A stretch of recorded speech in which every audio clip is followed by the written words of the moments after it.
couple of points I wanted to drill into in a little bit more detail. Hmm.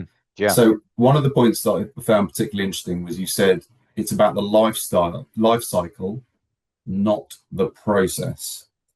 How, in your mind, are you differentiating that? What's the key component of the life cycle element that takes it away from the process? Yeah. So I mentioned this earlier, but my view, the way that I started to think through this was, um, again, procurement organization is going to think source to pay, the very linear process of source to pay, source, contract, requisition, PO, invoice, pay. But in terms of getting, and I'm talking about comprehensive control, not just spend control, you have to embed in other processes that IT manages, IT asset management lifecycle, HR, hire to retire, et cetera. You have to figure out how do all these processes intersect, leave each other, and come back. And putting something onto a linear line, you either have something that just is ongoing, right? Or makes it seem very discrete. And when we think about strategy, supplier management, strategy, business ideally would own supplier management, procurement has a role in worker management. Perhaps there's an HR, but maybe it's all probably more of a operational manager or operational responsibility and performance management, ideally a program role. Those major stage gates break down into process and into major process steps, if you will, and those are the process owners fit. But we have a mentality of managing a life cycle. I should also identify where there are handoffs amongst process owners Yeah, and how those process owners are dependent upon one another, and they can think less end to end of their own purview and more um, about, quite frankly, I think enabling the business to get work done. yeah, I 100% agree. It's about thinking it from the business's point of view, not from Yeah. your individual role or your individual department.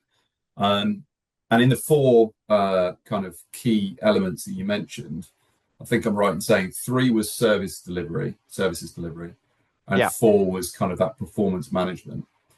And I find it really interesting how, in many cases, that sits outside of the responsibility and the view of procurement. That suddenly becomes the responsibility of the program team, Yeah. what's actually been delivered. And it's only if there's a retrospective issue, okay, this has gone way over budget, or it's taken way too long, or there's a big problem with it, the procurement then get involved and try and start tying things back and start understanding it. So what you're talking about is this kind of three-dimensional life cycle that exists within the organization, which is like, how does this organization get the work it needs to do done using this channel or that channel? What does that mean? So I think that's really interesting. And the lack of consolidated visibility around the services delivery and performance management elements of it, I believe, are a large are maybe the biggest get part of the gap, um, because procurement are very good at, and this is partly because they're targeted in this way. They're very good at understanding what the savings they've made are up to the Yep. point of the contract. Yep. What was the budget versus what was the contract? What was the highest bid price versus the contracted price, etc., etc. What are the rate Hmm. cards? What were the workers operating at? All those sorts of things. But Hmm. we all know with people doing work, it's not like buying a thing. It's not just you've bought that thing. What you're buying might change over time, might Yeah. very easily change over time, or take more time, or be bigger or smaller, or totally different. So I think it's really interesting highlighting that. I like the way you position it in the sense of a life cycle versus a process, with that life cycle pertaining to what's the value how does the business get value out of this? How is the business effective in getting work done using this method? It's all Um, about empowering the business, empowering teams to make decisions and achieving outcomes. yeah, You know, the handoff between, we're going to talk about procurement, the time the contract is signed, value promised is at its highest point. yeah, By the time the contract is done, if it ever expires, value delivered is low, is less than. And why? Um, Sometimes, real story, speaking to the contract owner who sat in operations, who was responsible for the project, didn't have access to the contract, literally didn't know what was in the contract and what was negotiated, therefore couldn't hold the supplier accountable to the service. Yeah. So there's a disconnect. There's a disconnect between procurement and operations. And true stories, interviews, it's not my responsibility. Yeah. And for that individual, for that team, it may not be. It doesn't have to be.